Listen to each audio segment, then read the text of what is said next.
Que la paix du Seigneur soit avec nous tous.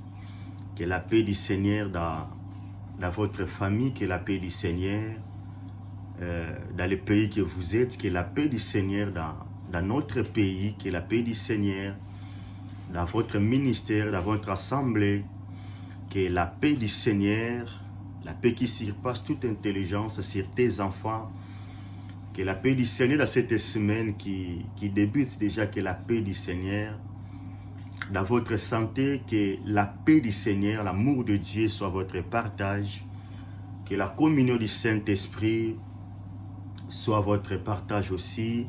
Alors je dis que la paix du Seigneur dans tout ce que vous allez entreprendre cette semaine, que la paix du Seigneur tout au long de cette année 2022, que la paix du Seigneur vous localise. Père, merci pour ta parole, merci pour le Saint-Esprit, au nom puissant de Jésus. Amen. Alors je prends rapidement dans le livre de Matthieu, je vais lire chapitre 9, du 36e verset jusqu'au 37e verset. Alors je disais Matthieu chapitre 9, 36 à 37, je lis la parole. Voyant la foule, il fut ému de compassion pour elle parce qu'elle était languissante et abattie comme des brebis qui n'ont point de berger. Alors il dit à ses disciples, la moisson est grande, mais il y a peu d'ouvriers. Alors la Bible nous dit, Christ parcourait des villes et des villages, faisait des biens aux gens, il guérissait des malades, il opérait beaucoup de miracles, il ressuscitait des morts, ce qui est normal parce qu'il s'agissait de Jésus-Christ de Nazareth. Vous savez, Christ ne peut pas passer dans votre vie sans avoir laissé des traces tangibles. Alors Jésus ne peut pas passer dans votre vie sans avoir laissé des traces que le monde peut constater. Jésus ne peut pas passer dans votre famille, Christ ne peut pas passer dans votre maison, Jésus ne peut pas passer dans votre mariage, Jésus ne peut pas passer dans la vie de tes enfants, Christ ne peut pas passer dans votre ministère sans avoir laissé des traces tangibles. Écoutez, lorsque Jésus passera dans votre vie, que vous voulez ou pas, que les gens veulent ou pas, les traces tangibles vont rester. Parce qu'il s'agissait de Jésus qui vient de passer dans votre vie. Lorsque Christ passera dans votre travail, il y aura des traces tangibles qui doivent être remarquées.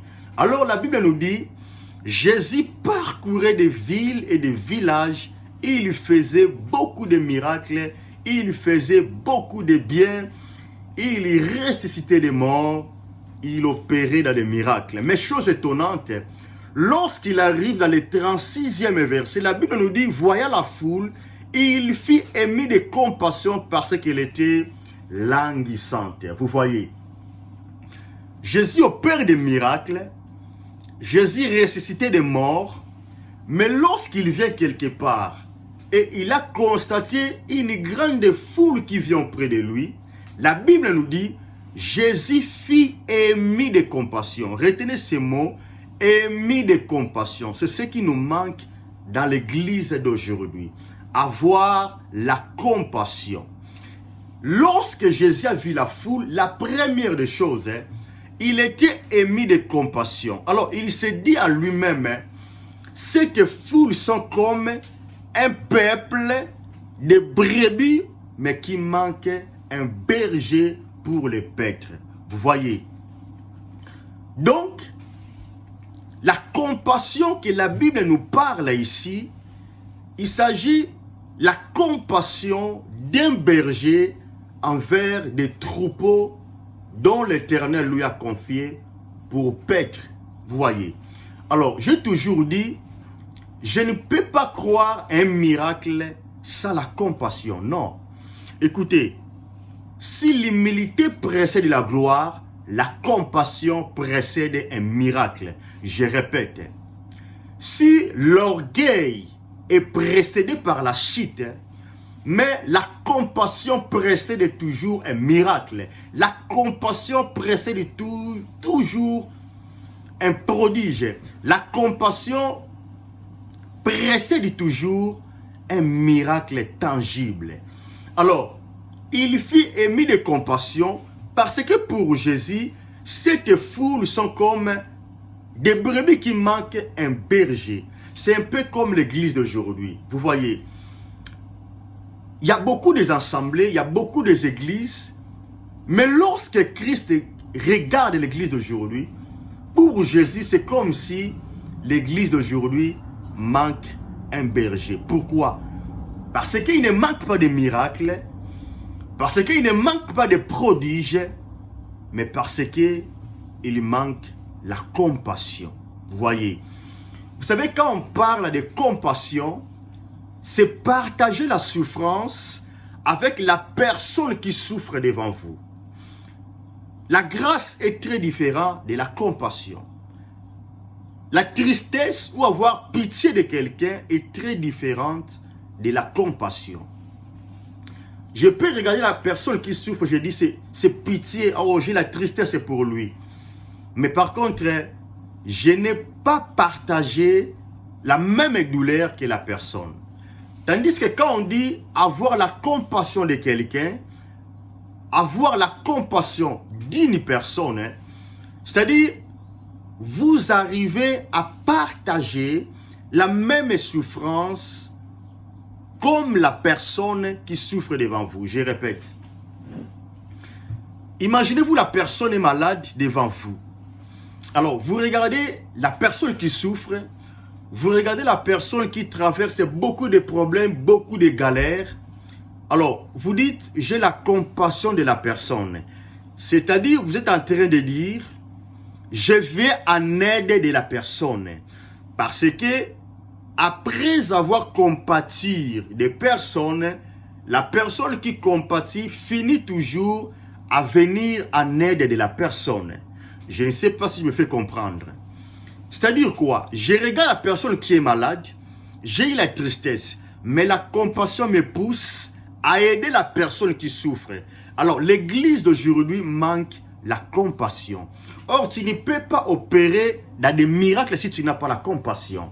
Or, tu ne peux pas être un berger qualifié si tu n'as pas la compassion. Raison pour laquelle vous allez remarquer dans nos églises aujourd'hui, un brebis vient partager son problème avec son pasteur qui est son berger. Mais après, le pasteur commençait à rigoler les membres de son église. Le pasteur, au lieu de prier, il a pris cette situation pour commencer à dégrader ou à dénigrer les brebis de son église. Vous voyez, c'est pitié pour l'église d'aujourd'hui. L'église d'aujourd'hui manque la compassion. Or, clé de miracle, c'est avoir la compassion. N'oubliez pas cette phrase, la compassion précède des miracles. Alors, Jésus ne pouvait jamais opérer dans des miracles s'il n'avait pas la compassion. Tous les hommes de Dieu que vous connaissez, les hommes de Dieu qui opèrent dans des miracles, ou les hommes de Dieu qui ont opéré dans des miracles, ils étaient toujours des hommes de la compassion. Alors, regardez ce qui va suivre. Jésus dit dans le 37e verset, il dit à ses disciples, la moisson est grande, mais il y a peu des ouvriers. Regardez très bien.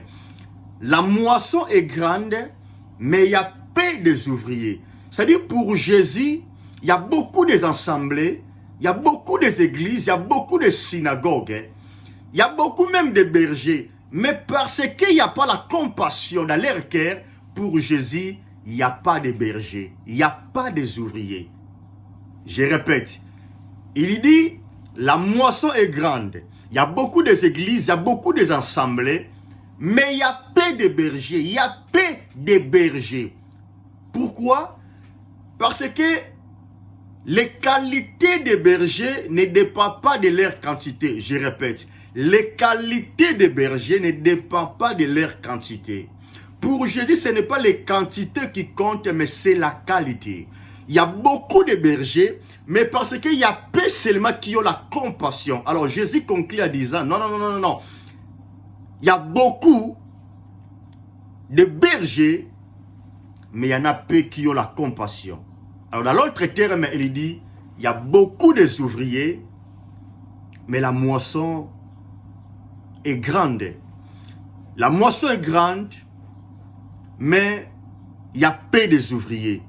Parce que les ouvriers qui sont là, il y en a peu qui ont la compassion et il y en a beaucoup qui manquent la compassion. Alors tout ce que je cherche à nous dire, bien aimé, il faut avoir la compassion dans les ministères. Je sais que vous aidez les pauvres, je sais que vous priez pour des gens, mais sans la compassion, bien aimé dans le Seigneur, vous n'arriverez pas à faire plus. Voyez. Alors ce que l'Éternel attend de nous, c'est d'y avoir la compassion. Vous voyez. Ne rigolez pas la personne qui souffre. Ne se moquez pas la personne qui vient de partager son sujet auprès de vous. Mais ayez la compassion. Parce que la compassion précède toujours les miracles. Ayez la compassion dans votre famille. Ayez la compassion dans vos amitiés. Ayez la compassion dans votre église. Tu ne peux pas être un pasteur, tu ne peux pas être un apôtre. Juste un frère de l'église, une sœur de l'église. Mais cela n'empêche pas d'y avoir la compassion. Vous voyez. Alors, n'oubliez pas, la compassion précède les miracles. Pratiquez la compassion, car l'Éternel attend de nous, d'y avoir la compassion. La moisson est grande, mais il y a peu des ouvriers. La moisson est grande, il y a beaucoup des églises, il y a beaucoup des assemblées, il y a beaucoup de synagogues, mais il y a peu de bergers qui ont la compassion. Alors, que l'Éternel vous bénisse, que l'Éternel vous garde. N'oubliez pas, pratiquez la compassion. Père, j'ai prié, donne-nous la compassion. Pour ton peuple, donne-nous la compassion. Dans nos familles, nous voulons pratiquer la compassion au nom puissant de Jésus. Amen.